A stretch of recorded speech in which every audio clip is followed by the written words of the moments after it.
Hey everyone, welcome to week 4. Hard to believe we're in week 4 already, but but we are. So this week, last week we had talked a bit about service area competitor analysis, which is kind of an extension of that external environmental analysis, or not an extension, but a more detailed focus on that. This week we're going to talk about internal analysis. So what within our own organization it makes us great, gives us that competitive advantage, provides value to our customers. So we're going to talk about that this week. So first thing I want to do though is go over some of our questions from the quiz last week. If I can get it to come up here. Okay, first question. Bargaining power of customers is increased when? And I'll say two of these questions that were missed most frequently were with regard to bargaining power. So think about bargaining power just more generically. Like, don't think about it specific to healthcare, but just overall. So when you think about an organization, like a person that is buying a ton of stuff. So when you think about, we'll talk about business to business relationships because I think that's an easier to think about here. So let's say you are a very small, maybe you're a small store, like a tiny general store in a small town. Your prices are probably going to be higher because when you buy things from your wholesalers, you're buying fewer of those items because you're selling fewer to your customers because there aren't as many people. It's a small store. So your prices might be higher. And the prices, and you don't have a lot of bargaining power with the wholesaler because you're only buying 10 of something, not hundreds of something. As opposed to when you think about a company like, say, Walmart. So, Walmart, as a customer, when they're buying from their wholesalers, has a massive amount of bargaining power. They can buy the items at a much lower cost because they're buying so many of them. So, when you think about customers, it's similar. So if I am going in to buy, if I want to go in and buy a ton of paper to do a bunch of printing, I'm going to pay less if I buy two cases of paper than if I just buy one ream of paper. So our bargaining power is increased. And so this applies in business to business settings, like the Walmart example. It applies in personal settings, like if you buy, I think about when you go, I don't know why this just popped in my head, but when you go to the grocery store, we eat a fair amount of boneless, skinless chicken around here. And when you go into the grocery store, you can pay like $4 or $5.99 a pound for the small pack of it, which is enough to make maybe dinner for one evening, or you can pay like $2.99 or even $1.99 a pound if you buy 10 pounds worth. So that's that. Your bargaining power increases when you're buying more of something. So our correct answer here was services that are purchased in large quantities. Few suppliers is not going to increase your bargaining power because you don't have as many places to go to get your supplies. Few substitutes certainly wouldn't. Same thing. You're forced to buy from certain companies and therefore they can charge what they want because they're the only ones that have it. And then when services are very important to an organization's business, you're not going to have a lot of bargaining power there either. So it's in this list here. I mean, there are several other in the textbook that increase bargaining power of customers, but this one, the large quantities, is really one that stands out. And we'll have another bargaining power question as well momentarily. So, efficiency and low cost are not possible bases for achieving competitive advantage. And this is false. The answer to this is false. And when you think about, again, like Walmart, their entire competitive advantage is the fact that it's low cost. And actually, efficiency plays into that now too. You can go to Walmart, get your stuff, head to the front, check yourself out at the self checkout, and leave. Very efficient operation. So they can very much be bases for achieving competitive advantage. It doesn't mean that it's going to be the right place for everyone, though. So there are some times when I want to go to a store where I have a greater level of service. People are waiting on me. Like even for when you think about restaurants, sometimes you want to just go to Wendy's and grab a salad and a soda, and it's quick and you're in and out of there. Or maybe you go through the drive-through. Sometimes you want to go to a nice restaurant where you sit down and there's a tablecloth and people wait on you. And so it doesn't mean that you have to be efficient and low cost to get competitive advantage, but they certainly can be possible bases for achieving that competitive advantage. It all depends on what your product is that you're selling. And when we talk about this, you might think, well, in healthcare, that's not the case, but actually it is.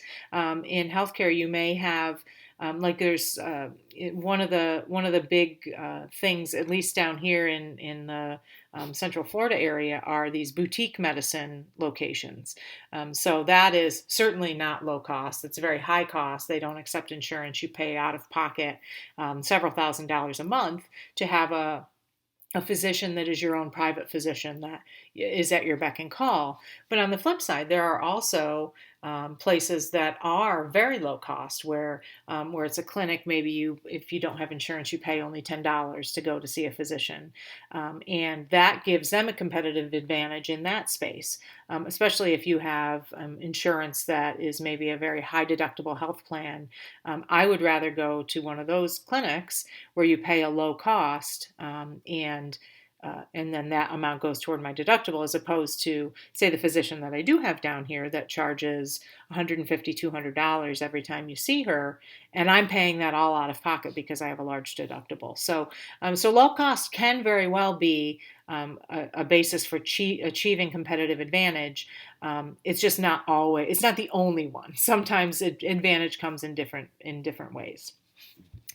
Service area competitor analysis begins with assessing service area competitive dynamics, and that is not the case. Actually, if you go to, and if you have your print copy or your textbook, everyone kind of has their own way to manage these texts. So if you have a print copy, on page 82 shows the process for service area competitor analysis. And in step one, the very first aspect of that is really to go back and look at your external analysis of the general environment. So it's not just about your competitors, but the general environment, the service area, etc. So that's going to be your first step. You're not going to dig into your competitors in detail until like step 3. So it doesn't begin with assessing the dynamics. It begins with assessing the entire external environment, which you've likely already done if you're digging into competitor analysis at that point. Next one. So as I said, there was going to be another bargaining power question.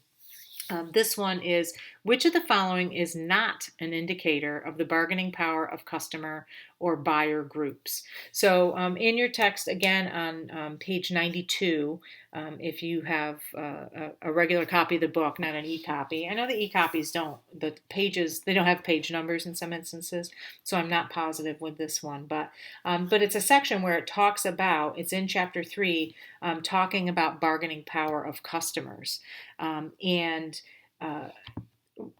the aspects of this that are an indicator of bargaining power concentrates purchases in an industry. So much like we were just talking about in that first question on bargaining power, if you're buying a lot of something, you have bargaining power, and that's really what that is getting at there as well. Poses a threat of backward integration. So if an organization has the ability to kind of take on its own supply chain, so rather than buying from someone else, you could create it yourself or create it in-house. That is actually an indicator of bargaining power in those instances. Has low switching costs. So if you were buying from one vendor and then they increased their prices, so you were absorbing a greater price at that point, and it wouldn't cost you much to switch to a different supplier. That's what the switching cost is. If that cost is low, that switching cost, then you do have bargaining power in that case, because that company is going to want to keep your business. However, earning high profits is not an indicator of bargaining power of a customer. It's actually earning low profits that would be an indicator, because those low profits force lower purchasing costs. So a company will do what they can if they're not making a ton of profit to keep their costs down, their purchasing costs of raw materials or supplies or whatever it is they need to operate their organization. So earning high profits. Sometimes when we earn high profits, we don't work as lean as we should. And we're like, well, I know that supply can cost $1 less from that other organization, but we're not going to worry about it. Whereas an organization that, compare it to just your own budget, your own private budget. If you are in a situation where maybe you have a little bit of extra money in a month, you're probably a little less picky about when you go to the store. Oh, well, I'm just going to get the more expensive brand of that, or let's spend a little bit more money on going out to eat this month, or something like that. As opposed to when you're on a budget and you're trying to keep costs low, it gives you more power as a customer, because you're going to search for that cheapest price for something. So earning high profits sometimes makes us poor consumers, because we are willing to absorb that higher cost because we have the money to do so. So it doesn't make us a very good consumer, or very good customer. I guess we could be a good consumer but not a good customer, because we'll pay whatever to get that item. And I think that's it. That's it. So let's hop back over to the classroom quick. Week 4. So this week we have our reading. I do always post the PowerPoint, or try to always post the PowerPoint. I think they're all in here for this class, just to review. Some people like to review those PowerPoints. And then we also have a video about developing action plans. Might be helpful as you're working towards your final projects as well. We have a Flipgrid discussion, differences between objective and subjective strengths and weaknesses. So think about your organization that you're writing about for your final project, or another organization is fine as well, but think about that organization and the objective and subjective strengths and weaknesses, and talk about that this week. We also have a written assignment about competitive advantage and strengths and weaknesses. These 4 aspects, value, rareness, imitability, and sustainability, are discussed in the text, in your text for this week. It's one of these characteristics that I'm looking for. So sometimes with this paper, for some reason, I don't think people see these, which is part of your reading, and they just write a paper about strengths and weaknesses. I'm looking specifically about which one of these aspects, characteristics, is important when searching for competitive advantage. So think about that. We have our quiz, this ed puzzle. We also have at 8 o'clock on Wednesday night, there is a live check-in session, midterm check-in.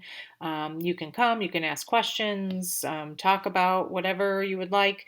It is not required. There's no points. If you can't make it, it's not a big deal at all. But I know that some folks like to be able to check in and see each other face to face. So please feel free. I'll be there in the classroom. Feel free to stop by and ask any questions that you might have, etc. And so that will be, it's Wednesday. It's posted here in the class. It's also posted in the announcement. Wednesday this week at 8 o'clock, the midterm check-in. And I think that's all I've got. So any questions, as always, please just let me know. Otherwise, I will see everyone in the classroom. Thanks.